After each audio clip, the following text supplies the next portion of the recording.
नमस्कार। इस वीडियो में हम समझेंगे पीएल यानी उपार्जित अवकाश क्या है। उपार्जित अवकाश किसी भी सरकारी कर्मचारी को एक वर्ष में कितना उपार्जित अवकाश दिया जाता है। इसके साथ साथ ये भी समझेंगे कि अगर कोई कर्मचारी इसका उपभोग करना चाहे तो उसके क्या नियम हैं और इसकी अधिकतम सीमा क्या है, जिसको हम संपूर्णतया एक ही वीडियो में समझने का प्रयास करेंगे। और ये समझेंगे कि आरएसआर राजस्थान सेवा नियम 91 के तहत 22 फरवरी 1983 से क्या प्रावधान किए गए हैं और उसके बाद में आगे आने वाले वर्षों में कौन कौन से संशोधन हुए हैं और वर्तमान की स्थिति में किसी भी सरकारी कर्मचारी को उपार्जित अवकाश किस प्रकार से दिया जा सकता है और किस प्रकार से इसकी एंट्री होती है, संपूर्णतया हम इस वीडियो में चर्चा करेंगे। चलिए शुरू करते हैं।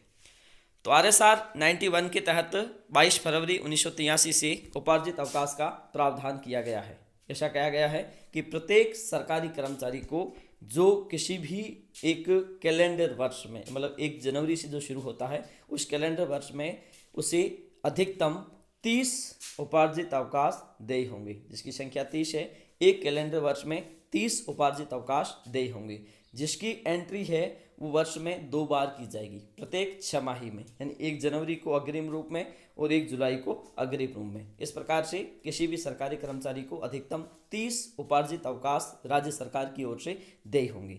लेकिन 1 जनवरी 1998 में इसमें थोड़ा संशोधन किया गया। इसमें यह कहा गया कि अधिकतम कोई भी सरकारी कर्मचारी 300 पीएल अपने सेवा काल में अर्जित कर सकता है। मतलब 300 पीएल कोई भी सरकारी कर्मचारी अधिकतम अपने खाते में अर्जित कर सकता है। इससे ज़्यादा होने पर वो लैप्स हो जाएंगे। इसके लिए कोई भी सरकारी कर्मचारी सेवा काल के दौरान भी उसका नकद भुगतान या अवकाश के रूप में उसका उपभोग कर सकता है।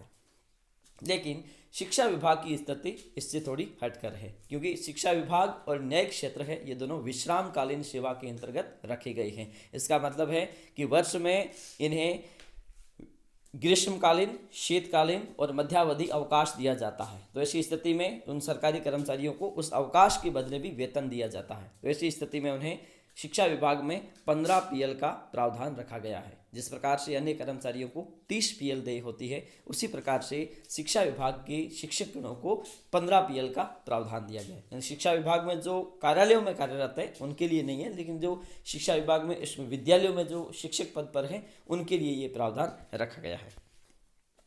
अब दरअसल एक सामान्य कर्मचारी जैसे 30, शिक्षा विभाग में शिक्षकों के लिए 15, लेकिन जो आरएसी बटालियन में जो कार्मिक नियुक्त है उनके लिए 42 पीएल का प्रावधान रखा गया है। यानी कि एक कैलेंडर वर्ष में अधिकतम 42 पीएल एक बटालियन, यानी कि जो आरएसी बटालियन के कर्मचारी हैं उन्हें देय होगी।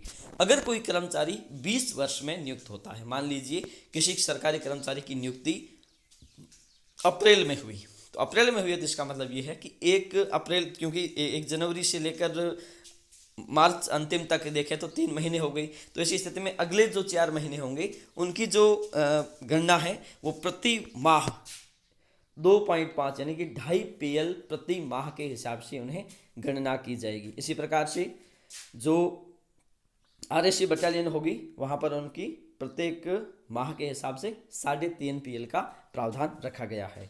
अब हमने देखा कि न्यायिक सेवा और शिक्षा विभाग के जो शिक्षक गण हैं विद्यालयों में अध्ययन करवाने वाले, उनके लिए पीएल का प्रावधान 15 था और न्यायिक सेवा के लिए 12 का प्रावधान है। लेकिन इसमें ये कंडीशन है, अगर वो उसका उपभोग नहीं करता है तो उसे 18 पीएल का लाभ दिया जाएगा। अब मान के चलिए कि प्रत्येक कैलेंडर वर्ष में किसी भी सरकारी कर्मचारी को जो 30, 15 या जो भी प्रावधान है रखा गया है, लेकिन कोई कर्मचारी अगर असाधारण अवकाश पर है, असाधारण अवकाश में जो कर्मचारी होगा उसको वही पीएल नहीं मिलेगी। जैसे कि 15 पीएल एक छमाही का प्रावधान है, तो ऐसी स्थिति में कोई कर्मचारी अगर असाधारण अवकाश पर है तो उसकी पीएल है 10 दिन की गुणक के अनुसार काट दी जाएगी। अब ये कैसे काटी जाएगी? अगर कोई कर्मचारी एक छमाही में असाधारण अवकाश पर था, यानी कि जनवरी से लेकर जून अंतिम तक, इस बीच में एक छमाही हो गई, तो इसमें अगर कोई कर्मचारी असाधारण अवकाश पर है तो जितने दिन वो असाधारण अवकाश पर है, मान लीजिए अगर वो 10 दिन है तो 1 पीएल उसमें काट दी जाएगी। 30 दिन है तो उनकी 3 पीएल काट दी जाएगी। इसलिए इसमें अधिकतम 15 पीएल का प्रावधान है। 15 पीएल यानी कि 6 महीने तक है तो उस स्थिति में उसे अलग अलग होगी, लेकिन अधिकतम उसकी 15 पीएल काटी जा सकती है, इसके अलावा नहीं काट सकते। इसके अलावा अगर हम देखें तो कोई कर्मचारी अगर 10 दिन से ज़्यादा नहीं है या 10 दिन तक ही है या 10 दिन से कम है, तो ऐसी स्थिति में अगर 5 से 10 दिन के बीच में अगर वो असाधारण अवकाश पर था तो उसकी 1 पीएल काटी जाएगी, और 4 या 5 दिन ही है तो उसकी स्थिति में उसी कोई पीएल नहीं काटी जाएगी, यानी कि उपार्जित अवकाश जितने मिलने थे वही मिल जाएंगे। अब मान के चलिए किसी भी सरकारी कर्मचारी ने जो उपार्जित अवकाश अर्जित किए हैं उसके बदले अगर वो उसका उपभोग करना चाहता है तो कैसे करेगा। उपभोग के 2 तरीके हैं, एक है नकद भुगतान, दूसरा अवकाश के रूप में। नकद भुगतान की बात करें तो किसी भी वित्त वर्ष में जो 1 अप्रैल से शुरू होता है उसमें अधिकतम 15 उपार्जित अवकाश समर्पित अवकाश के रूप में वो ले सकता है, यानी कि वो अपने अवकाश जो अर्जित की है उसे समर्पित करेगा और नकद भुगतान उसे मिल जाएगा। तो नकद भुगतान जो दिया जाता है वह आपकी बेसिक प्लस डीए उसका आधा कर लो, यानी कि उसमें एचआरए नहीं दिया जाएगा आपको। तो अधिकतम 1 वर्ष में नकद भुगतान, एक वित्त वर्ष में नकद भुगतान है वो 15 पीएल का हो सकता है। अगर कोई कर्मचारी इसके एवज में अवकाश लेना चाहे तो अधिकतम 120 दिन का एक साथ अवकाश ले सकता है। अब 120 दिन का ले सकता है, लेकिन विशेष परिस्थितियों में, मान लीजिए कोई सरकारी कर्मचारी किसी असाध्य रोग से ग्रसित है, यानी कि किसी को टीबी है, इस प्रकार का रोग है, तो ऐसी स्थिति में उसके खाते में जितनी भी पीएल जोड़ी गई है, यानी कि उसने जितनी भी पीएल अर्जित की है उसका एक साथ उपभोग कर सकता है, उससे पूरा वेतन दे दिया जाएगा।